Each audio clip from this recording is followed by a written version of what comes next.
Professor Rogério Moura, na sua opinião, quais são os principais desafios da educação brasileira hoje? Pois é, estava pensando um pouco nessa questão, né? Eu acho que os desafios são do tamanho do planeta Terra, eu diria, né? Então, eles implicam também um olhar para o mundo que seja menos localizado, né? Os sistemas de educação estão localizados, eles existem dentro de uma ideia de Estado nacional, de localidade, que de alguma maneira está ultrapassada. Então, eu diria que o grande desafio, já que a gente vai falar um pouco de BRICS, é enxergar esta totalidade, esse conjunto de nações, que eu nem chamaria tanto de globalização, acho que a gente poderia entrar nessa discussão de outra maneira, mas eu diria que o maior de todos os desafios da educação humana, seria a percepção dessa dimensão da existência humana. Ela é muito local e localizada. Então, os sistemas de ensino são todos voltados para reforçar o fechamento das fronteiras, a ideia de uma língua natal falada no local, né? Nós temos muitos exemplos de conflitos que emergem da falta de compreensão desse fenômeno. No Oriente Médio, o próprio papel da China no século XXI, a emergência da Índia. Mas eu acho que voltando para o contexto brasileiro, né? Tentando buscar um pouco aí na pergunta que você traz, os nossos desafios são os desafios que, de alguma maneira, estavam presentes na saída do regime militar, há 20, 30, 40 anos atrás, né?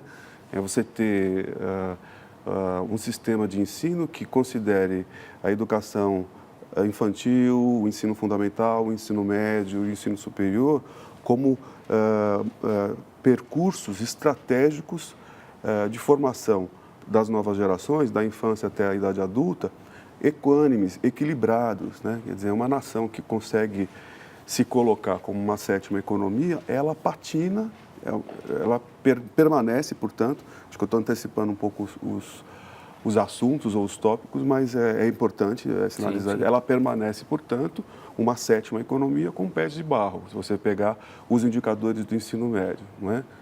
Porque você tem dificuldades de integração vertical e horizontal, vertical no sentido dos entes da federação, né? Governo federal, estadual e municipal, mas você também tem toda a emergência de um conjunto de interações sociais na horizontalidade que é um pouco negligenciado, eu diria. Me alonguei um pouco, mas eu acho que o grande desafio seria enfrentar esta ausência de uma harmonia entre as modalidades e os níveis de ensino. Educação para a infância, educação infantil, ensino fundamental 1 e 2, ensino médio e ensino superior. Quer dizer, o senhor colocou aqui duas grandes questões. Uma um pouco mais ampla, né, desse confinamento da educação dentro das nações e que acabam acarretando problemas políticos, como no Oriente Médio, e poderiam resolver outros problemas também de relacionamento, por exemplo, dentro do Brasil com seus vizinhos, e uma segunda questão que é essa comunicação entre as diferentes etapas de ensino hoje no Brasil. Os países que compõem os BRICS enfrentam desafios semelhantes? Bastante, né? Então, aí, se você me permite recuar um pouquinho e colocar a discussão de uma maneira um tanto crítica, quer dizer, eu sou um apoiador da ideia da integração dessas 5 nações, é até por isso que nós estamos aqui hoje conversando, né? Eu me encanto com isso, então, para um professor é importantíssimo se encantar com um tema para poder motivar seus estudantes para iniciar qualquer processo de pesquisa.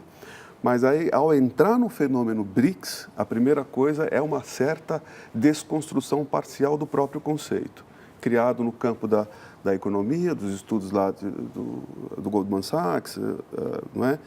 E, portanto, buscar um olhar crítico para a própria ideia dos BRICS, voltando no tempo para a Conferência da Unesco de 1993, da Unesco, quando as 9 nações com grandes populações se reuniram para continuar o diálogo de Jomtien, na Tailândia, em 1990.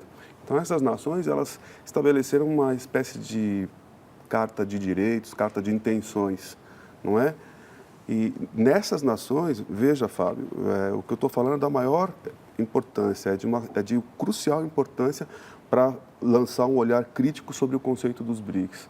O que a gente poderia chamar de G9, lá em 1993, em Nova Delhi, reuniu China, Egito, Brasil, Indonésia, 9 nações, não me lembro, México, nações com grandes contingentes populacionais, que então começaram ali um diálogo que poderia ter florescido, Nigéria, inclusive, Nigéria e Indonésia, então nações com contingentes populacionais enormes, que hoje já poderiam estar num outro patamar de diálogo, no que a gente poderia chamar de fórum ou campo global educacional qualificado, né? Mas não, aí a gente tem uma onda ou uma vertente de pensamento no campo da economia que dispara, nesse mundo digital do século XXI, esta moeda digital, esse emblema BRICS, e ele pega, não é? E ele reúne 5 nações, voltando agora para a sua questão. Ele pega nações que têm uma descontinuidade geográfica, por exemplo. Então, vou pegar aqui rapidamente um elemento disso, né? Então, a gente tem tentando problematizar um pouquinho mais os BRICS, a gente tem uma espécie de arco geopolítico do futuro na Ásia, são as 3 irmãs, elas têm uma ligação territorial, Rússia, China e Índia. Temos aí no horizonte uma crise ambiental de recursos sem precedentes, da qual nós estamos sofrendo nesse momento, no caso da água, no sudeste do Brasil, mas também na Califórnia, em todo o continente lá, americano. Mas nós teremos demandas no futuro por meio das quais as 3 irmãs, Rússia, China e Índia, terão que se unir. São inimigos históricos. São 3 poderes nucleares desiguais, mas são inimigos históricos. Seja por causa da orientação ideológica de Rússia e China, que foram líderes dos movimentos vermelhos dos últimos séculos, seja porque nós tivemos guerras sangrentas, mesmo na fronteira, que até hoje não está definida entre China e Índia. Mas, apesar disso, e aí está a minha provocação, elas devem ser as 3 irmãs do futuro. Elas devem ser. Porque nós temos toda uma fronteira, teremos um possível deslocamento para o Oriente, mais para o Oriente, Extremo Oriente, em busca de ocupação de um grande território de recursos que será necessário ali naquela fronteira de Rússia e China. Então, tem uma série de coisas que ainda não estão postas de maneira muito concreta, que deverão reunir essas 3 irmãs inimigas do passado. Isso vai além da educação, inclusive. Exato. Então, eu encerraria dizendo o seguinte, eu brinco com os estudantes na Unicamp que... E como é que fica esse caboclo do Sul, não é? Esta nação, que é a 7ª economia, como a gente estava dizendo, com 200 milhões de habitantes, com uma miscigenação grande, que é a nossa marca histórica, em relação a esses 3 gigantes da Ásia. É claro que nós temos a irmã África do Sul, uma proximidade territorial, mas também um problema para nós, porque nós temos o Oceano Atlântico, é uma nação de colonização inglesa, ela também está num outro fórum importante que eu não sei se, eu diria que não se consolidou com tanta força, que é o IBAS, que virou inclusive uma linha de pesquisa nas nossas agências de fomento do governo federal. Então, eu acho que, por exemplo, para dizer dos desafios que estão colocados na questão da integração dos BRICS, está esse que é a questão geográfica. Como este caboclo do Sul, esta nação que, apesar da situação crítica do ponto de vista político e econômico que vive, no nosso caso, o Brasil, mostra um vigor longevo, eu diria, nesse diálogo com os BRICS, apesar, por exemplo, desse desafio geopolítico, que é a questão territorial.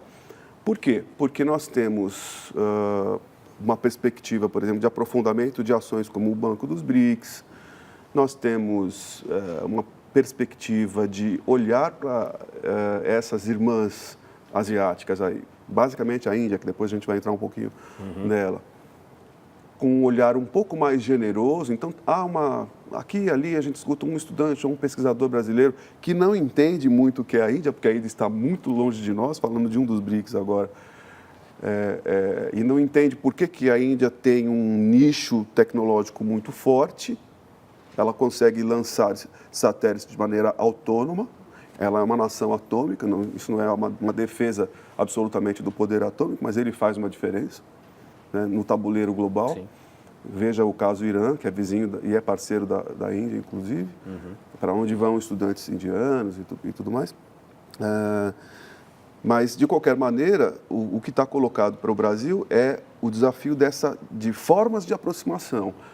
E considerando que a questão geográfica ela está dada, essas três irmãs elas estão coladas e elas precisarão cooperar no futuro, o desafio para esse caboclo do Sul seria como eu posso construir nesse tabuleiro global formas de cooperação para além dos interesses econômicos, né? Porque a moeda BRICS ela tem uma marca, ela é pensada, ela é gestada dentro de um pensamento econômico, mas há a cultura, há também uma inclinação para uma visão mais exótica de uma Índia herdeira da tradição védica, então yoga, essas coisas todas, mas há toda uma gama de questões a serem exploradas, como eu estava falando um pouco da questão da tecnologia, né?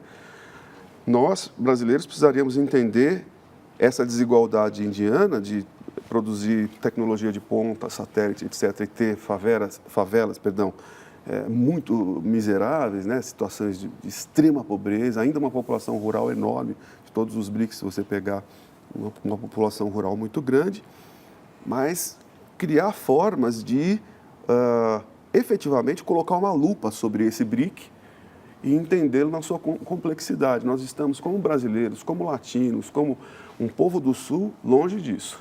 Que tipo de colaboração que o Brasil pode ter com os BRICS, então, e principalmente com essas três irmãs que o senhor citou, para além da internacionalização do ensino de estudantes, por exemplo, que vão estudar lá, ou de estudantes indianos, ou russos, ou africanos, sul-africanos, ou chineses que venham para cá? Porque essa é um intercâmbio mais consolidado, inclusive com os outros países, né? Os BRICS, nesse relatório que a Unesco trouxe, mostra que tanto o Brasil quanto os outros países que compõem os BRICS, eles mandam os estudantes principalmente para a Inglaterra, para os Estados Unidos, para a Alemanha, para a França. Como que poderia ser essa colaboração?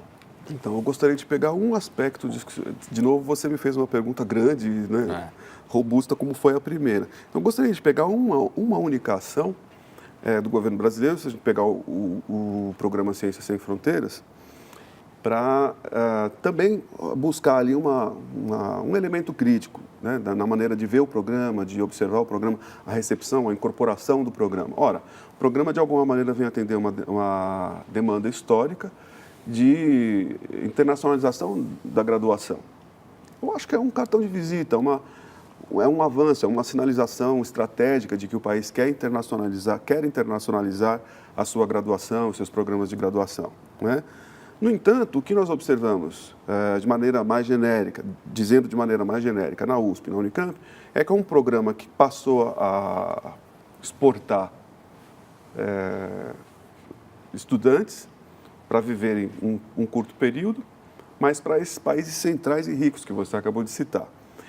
E ainda assim, sem fazer um trabalho do retorno, como se fosse uma reentrada na atmosfera, né, da sua própria sociedade. Quer dizer, sem quantificar e qualificar melhor, eu não estou dizendo que não há uma quantificação, uma qualificação, o relatório da Unesco ao qual você se refere já fala disso, mas que é ainda com fragilidades, ou seja, o inventário, estou falando aqui de que o inventário dos retornados, os meninos e as meninas que vão participar do Ciências Sem Fronteiras, que é muito grande, ele é fragmentário, quer dizer, o impacto efetivo, é óbvio que nós sabemos, por exemplo, que um programa que coloca estudantes brasileiros na Coreia, que é mais do que um tigre hoje, né? Se você pegar a curva de desenvolvimento da Coreia nos últimos 30, 40 anos, considerando que ela tinha índices parecidos com o Brasil, ela realmente disparou, ela não cresceu, ela disparou. E aí ela tem gigantes, como o Samsung, como outros que hoje criaram também toda uma geração de investigação, de pesquisa em desenvolvimento, essa coisa toda. Agora, está colocado aí uma questão que é como aperfeiçoar programas como Ciências Sem Fronteiras com regulação e acompanhamento e expandir, por exemplo, a ideia de uma ciência sem fronteiras para a arte sem fronteiras, para a humanidade sem fronteiras, né? Uma integração cultural e estética entre essas nações do Sul, ou nações que estão fora de eixos estratégicos, para fora ou para além do exotismo. Eu estava falando da Índia, por exemplo. Sim, e isso combate aquela sua primeira resposta, que é aquele confinamento das culturas dentro de suas nações e consequentemente, seus respectivos sistemas educacionais. Isso poderia acontecer também em outras etapas do ensino, e como Ciências Sem Fronteiras, hoje é voltado para o ensino superior. Poderia acontecer isso na educação básica? Que ponto exatamente? Que aspecto? Esse intercâmbio entre os países dos BRICS, porque hoje, tudo bem, mensurar, fazer esse tal inventário, né, de o que realmente é absorvido, o que realmente esses estudantes trazem de bagagem de volta desse país e como é que eles vão usar essa bagagem na sua futura vida profissional. Mas esse intercâmbio maior na área de artes, na área de cultura, na área de línguas, às vezes, isso poderia ser estendido também para tentar evitar, combater esse principal desafio que você disse no início da entrevista? Aí a gente tem que fazer algumas diferenciações, porque você tem uma incorporação. Vamos falar um pouquinho mais da Índia, né, que é o país ao qual eu tenho me dedicado nos últimos anos. Então, você tem uma incorporação privada na vida das pessoas de questões da vida, dos saberes, da ciência, da medicina ayurveda, na vida das pessoas ocidentais. Estou considerando brasileiros como ocidentais com aspas, depois podemos também discutir isso, né, por causa do termo que eu utilizei como caboclo anteriormente. Mas veja, você tem uma incorporação de uma Índia exótica na vida privada das pessoas. As pessoas investem nelas mesmas, o que é muito legítimo, mas nós ainda estamos patinando quando a gente fala de uma incorporação mais efetiva. Você fez a pergunta, como se daria isso? Ora, as universidades elas não trabalham com ensino, pesquisa e extensão? Como criar logísticas de integração dessas nações para além do umbigo? Que os professores conseguem fazer programas de extensão que eles estão muito, de novo, localizados. Mas é óbvio que isso tem um porquê. Você pega, por exemplo, para integrar um projeto Rondon, então você tem uma meninada, os garotos e as garotas da graduação, que querem se deslocar para uma Amazônia ou para uma área mais distante, você tem que ter um aporte de recursos para isso, tem que ter um professor que tem vontade, tem tempo, tem dedicação. No caso de uma Índia, de uma China, você tem um enorme desafio, que é o que nós estamos enfrentando nesse momento na Unicamp, que é o desejo e a generosidade para aprender e aperfeiçoar a língua do outro, daquele que é o estranho, que é o estrangeiro, que está fora. E aí isso vale para um funcionário de uma universidade, vale para um estudante, vale para um professor. Porque você tem desde um buenos dias, que é dito com um certo carinho, com um certo encantamento, um certo respeito por um irmão, um vizinho argentino, até coisas mais, desculpe, escatológicas ou desmerecedoras, como quando nós nos referimos ao povo que nos colonizou, os portugueses, de uma maneira a inferiorizá-los. Então, quer dizer, são muitas formas de nos defender e que aparecem, por exemplo, na predisposição, na tolerância, na necessidade de tolerância, e, sobretudo, num certo desprendimento, e aí eu estou falando agora dos professores da universidade, que são os meus colegas, um certo desprendimento, uma certa generosidade para aprender errando uma língua que não foi possível aprender anteriormente, né? Então, aí teria toda uma discussão, se a gente fosse falar da China, por exemplo, né? Dizer assim, mas por que eu teria que aprender mandarim ou conhecer umas pouquinhas palavras em mandarim? Ora, porque, entre outras coisas, dito de uma maneira espontânea, a China hoje transformou a África no seu canteiro de obras. Ela ensina mandarim para operários pobres africanos, não é? E nós que chegamos a essa condição de sexta, sétima economia, e patinamos um pouco nesse projeto de dizer assim, olha, trata-se sim de fazer as pontes econômicas e estratégicas importantes para o país, mas trata-se de um certo amor pela língua nacional, uma certa difusão do idioma português do Brasil globalmente, né? Muitas vezes nós não conseguimos resolver isso internamente dentro da nossa universidade, então o garoto e a garota, ele vai já com aquele deslumbramento para uma nação, vou pegar um exemplo fora dos BRICS, e a gente tem dados disso também na Unicamp, Austrália ou Canadá, os chamados 5 olhos, quando houve lá o escândalo da investigação né, da questão dos chefes de Estado que estavam sendo vigiados e tudo mais, surgiu esse nome, os 5 olhos, né? Nova Zelândia, Canadá, Austrália, etc., Reino Unido e Estados Unidos. Ocorre que 2 dos 5 olhos são nações poderosas do ponto de vista educacional e que atraem muitos estudantes, no caso da Austrália, por exemplo, pela proximidade geográfica da China e da Índia, atrai um grande número de estudantes dessas 2 irmãs aí que pertencem aos BRICS. Então, acho que eu diria o seguinte, para concluir o comentário, nós estamos diante de um entrelaçamento, de uma rede de desafios, mas também de potencialidades, eu diria. Professor, por que o seu interesse pela Índia especificamente? Então, ele nasceu justamente, agora eu acho que caberia dizer, nasceu justamente essa inquietação em relação a um acrônimo, né? Em relação a esse conceito dos BRICS. Eu queria saber, no final das contas, o que uma nação, sendo professor de uma universidade pública, o que uma nação geograficamente tão distante de nós poderia ter de relacionamento conosco para além das questões econômicas, estratégicas, ou daquele período em que os 5 BRICS cresciam mais ou menos de maneira homogênea economicamente. Então, lá atrás, antes da gente ter o que, se você me permite chamar, essa derrocada do Brasil e de outras nações do ponto de vista econômico, eu comecei a pensar o que poderia reunir uma nação, 2 nações como o Brasil e Índia. E, além de tudo aquilo que eu já disse a você, que são, eu acho que a Índia ela é amada, é uma nação, sobretudo é um conjunto de nações, né? Porque a República da Índia é uma vastidão de culturas e de línguas, etc. Mas ela apresenta uma série de desafios, portanto, que estão para além dessa questão do econômico. Então, eu vou direto ao ponto, vou dizer o seguinte, para começar uma conversa, um entendimento de como o Brasil e a Índia poderiam dialogar, eu pensei nesse passado colonial. E nesse passado colonial, quer dizer, com as devidas diferenciações, você tem a Constituição da República Indiana em 1947, com todo aquele movimento de Gandhi, a Ahimsa, a prática da não violência, que é em si um marco que merece um estudo sério, acho que de todos nós, no ensino superior, mas, sobretudo, o fato de que a Índia, no momento em que ela passa por esse processo de unificação, ela fica ali com o que a gente chamaria de Índia Portuguesa, que é o território de Goa, ainda sob domínio de Portugal. Então, a tentativa era, para além dessa certa pujança econômica e desse certo exotismo indiano, o que poderia reunir Brasil e Índia. Então, a resposta seria, num primeiro momento, esse passado colonial, no caso, o que a gente chamaria de Índia Portuguesa e Goa, né, que foi uma espécie de metrópole portuguesa fora da Europa por um tempo enorme.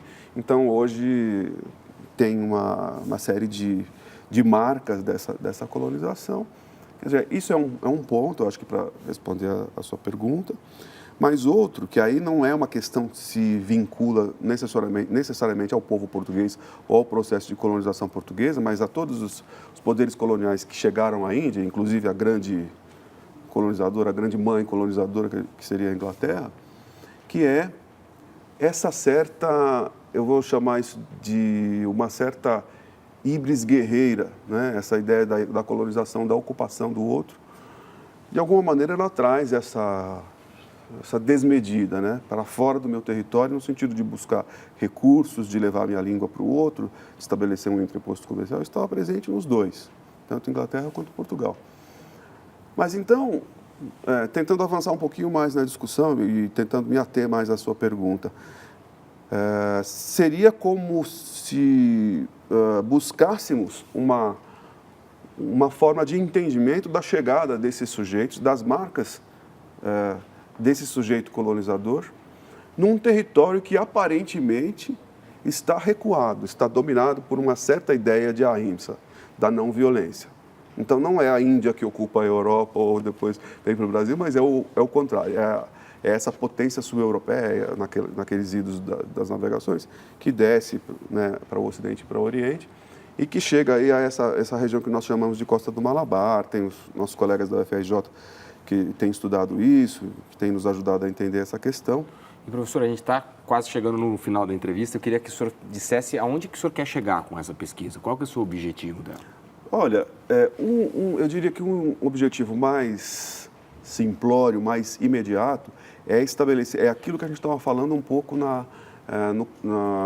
no começo da nossa conversa. É estabelecer vínculos mais longevos, para além de um programa de intercâmbio mais pontual, para além de uma simples visita. Quer dizer, é você buscar estabelecer estudos comparativos entre os sistemas de ensino, buscar uma integração mais institucional de programas na área de arte, incentivar que a cada 1 ou 2 anos nós possamos ter encontros ou trocas de pesquisadores, como alguns colegas da UFRJ têm feito, como eu citei agora há um pouquinho para você, e com o objetivo de realizar o quê? De dizer o quê? De testar a seguinte pergunta: seria possível fazer a aproximação educacional, estética, cultural, artística deste caboclo do Sul com essas irmãs, particularmente com a Índia? E qual que é a sua hipótese nesse caso? Acho que a resposta seria sim, mas eu sou muito suspeito para falar, né? Acho que eu sou muito suspeito para falar, porque eu sofro dessa questão, dessa coisa que eu te disse, do encantamento pela nação, pela República Indiana, pela sua, até mesmo por essa aparente e enorme desigualdade, por acreditar que isso é um enorme exercício de reflexão para nós. Né? O investimento, por exemplo, em educação básica no Brasil foi mais maciço do que lá. Por exemplo, lá eles priorizaram muito a educação no ensino mais superior. maciço do que em todos os BRICS. Se você tirar a Rússia, porque ela atravessou a queda da União Soviética intacta do ponto de vista da regulação do seu sistema de ensino. Né? Tem problemas de ascensão de um grupo oligárquico no poder, toda essa questão que a gente está vendo com a Ucrânia, mas o sistema de ensino intacto. Já era durante o comunismo e continuou a ser assim. Mas você tem razão no ponto que você levanta. Quer dizer, existe uma diferença entre Brasil e Índia nesse aspecto, e isso faz com que eles tenham, na verdade, escolhas, prioridades diferentes entre os governos brasileiro e indiano. E agora, essas proximidades e essas relações que o senhor quer estabelecer é também em relação a isso. Dá para, quer dizer, um aprender com a experiência histórica do outro. Sim, eu diria que sim. Eu diria até que a resposta para isso está justamente nesse relatório da Unesco de 2013, sobre o qual a gente estava conversando anteriormente. Como eu estava dizendo anteriormente, há uma desigualdade, por exemplo, em termos de incorporação das meninas e das mulheres, seja no mundo da educação, seja no mundo do trabalho, no caso da Índia. Muitos no ambiente rural, né, inclusive, né? É enorme. É o último dos BRICS cuja curva da população rural está descendo. Então, você tem estudos mais sérios, mais acadêmicos, né, mais frios, mas você também tem contribuições como de Arundhati Roy, em partes, uma ativista e escritora indiana, que nos escritos, nos trabalhos dela, mostra que a Índia é muito dominada ainda por essa paisagem rural, completamente diferente desse Brasil urbano do século XX e do século XXI. Agora, uma nação com uma enorme população rural, como a gente estava falando, mas com programas de tecnologia, com uma certa autonomia tecnológica que nos perturba, que deve nos perturbar, deve nos tirar o sono. Né? Então, o que eu te diria? Que a questão da desigualdade dos dois sistemas de ensino, dos dois percursos de desenvolvimento tecnológico, das duas formas de integração, de incorporação de crianças, jovens e adultos nos sistemas de ensino, ela é desigual entre os BRICS e ela é desigual dentro dos próprios BRICS, porque você tem uma dificuldade de estabelecer réguas que possam atravessar os 5 países de maneira mais ou menos harmônica, sem identificar grandes disparidades, como a gente acabou de dizer, população rural na Índia e população predominantemente urbana no Brasil. Não é? E esse é um dos aspectos, eu diria. Professor Rogério, muito obrigado pela entrevista, nosso tempo se esgotou, mas eu te agradeço muito por ter vindo aqui para conversar com a gente sobre esse assunto, o Brasil em relação aos outros países que compõem os BRICS. Muito obrigado. Muito obrigado. Prazer foi meu.